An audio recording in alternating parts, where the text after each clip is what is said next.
Assalamu alaikum dostlar. Ben sizlerge Starline A91 жөнүндө маалымат берип кетейин дедим. Бул авто запуск өзү.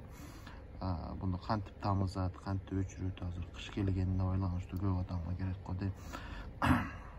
Биринчи, бунун азыр мен сизге култандык мемеде турат, култанып турат. Буну жүргүзүштө көрсөтүп коеюн. Могул култагыч кнопкасына басып турабыз, үн чыкчу дери. Үн чыккандан кийин могул звездочканы басабыз.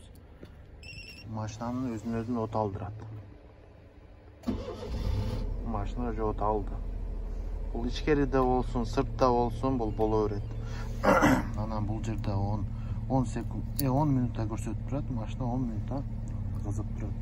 10 минуттан өзүн автоматически өчүрөт. Ошондой эле бунун кайрадан өчүрүш варианты.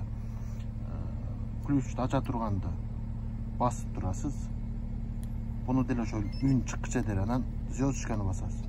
Машина өчөт.